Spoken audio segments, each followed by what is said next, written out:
think that redevelopment authority and people like that who do that. that's a great suggestion, and I think that that would make sense to have an ad hoc committee if there's interest. And I see Mayor Capello shaking her head, which means I think we have it with our city, and perhaps the county would be interested in as well with the economic development piece. So that would be a good idea. Maybe the planning department. Pardon? Maybe the planning department. Okay. Perhaps just, we don't need a decision tonight, but please give that some thought, and we'd welcome that input. Okay, I can follow up on that. The other thing, just share with us, what would it look like if we refinance the bond series from 2006? What would it look like if we wanted to do one of these projects? You know, and would we use some of the fund balance, for example, to offset the amount that we would have to basically mortgage? Does the site actually been discussed? You know, I don't recall that it is, so I don't think it is. If you look at the bottom, it says 20 million plus site work, about 21 million plus site work if we round. But as far as the land, and if we were purchasing the land, is that included in that? I do not have that answer. I don't believe that it is. So that would probably be an addition. It would probably be an addition, but we need to talk that through and find out more. Because I think there are options, even from George Christensen's viewpoint, as to whether or not, you know, I mean, I think that he would be interested in seeing something like that happening. So maybe he would want to be working with the district in a way that would be a real positive and a win-win for everybody involved. So, and we have to see if that would be a possibility. But those costs down here, these estimates are they are very rough, and I really think that they have to be reworked, because the first estimate to renovate the existing building at $18 million compared with building a new building at 21, that to me is so close that it doesn't even, it's almost as if people would say go for the new one because it's not that much different. However, I think we need to rework those numbers. But a purchased building, wouldn't that be great if we were able to, if someone purchased that building and we put that money towards the site or something of that nature, then you're talking, you know, that it could work. So there are a lot of factors that we have to look at, and I think we don't know the answers because we have to explore it. I don't think that we have to get it tomorrow or anything of that nature. You know, there's enough land in that area that there are potential sites. I mean, we looked at one, which is right near the Willows, because we thought that would be good. It would be a good, it's close to the area where it currently is. There's a roadway there. It seems to make good sense. We could have a good flow of traffic if that were an issue.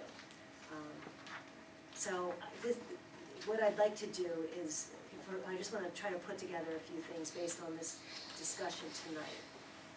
One, again, I want to thank people for coming and spending some time with us. And I know that when you look at that chart, it's confusing. And I know you're hearing a couple mixed messages. We're in the best shape we could be considering the shape we're in. I don't know if you've heard of that saying before, but that's about it. We really are. We have a fund balance. We've done everything we think we could have done to put ourselves in a situation that we're healthy fiscally.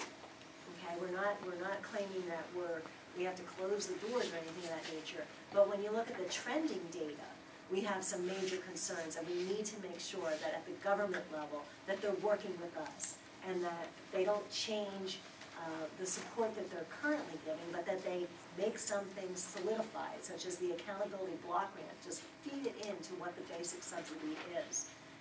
That is a necessity in our district. Which through the last two budgets they have been reluctant to do. Yes, it's still lower than it was when Rendell was in office. We had about $1.1 million that was accountability block grant. He left, and then it went down to it was about 1/3 of that, maybe 1/4 of that. And then last year it was brought up again, but not as far as it was before Governor Corbett came into office. So we're still dealing with that, with the fact that we're behind the 8 ball. We're behind where we were fiscally years ago, but we've managed with what we had the best we could possibly do. So things are looking okay that way. Now we have the fact that Northwest needs attention, there's no doubt. With the number of students that are there, with a growing population, the students are here today. We have to service them, and we need to make sure that the facility is going to be operational. We've been piecemealing it. Last year, about this time, we spent $100,000 to upgrade the electric. There was an electrical panel piece that had to be replaced, and we did what we needed to do at that point, but that was piecemeal. So if we don't do anything, we're going to find ourselves spending a lot of money and not having a school that is equitable to the others. So that's a piece of it. I think an ad hoc committee. I'm curious, though, your chart showed an increase in students, but it didn't say in what part of the city. And so if you do a new school at Northwest and the population is growing in the southeast, that's not going to solve a problem if you have overcrowding in the other schools. Is there any handle on where that increased growth is? Yes.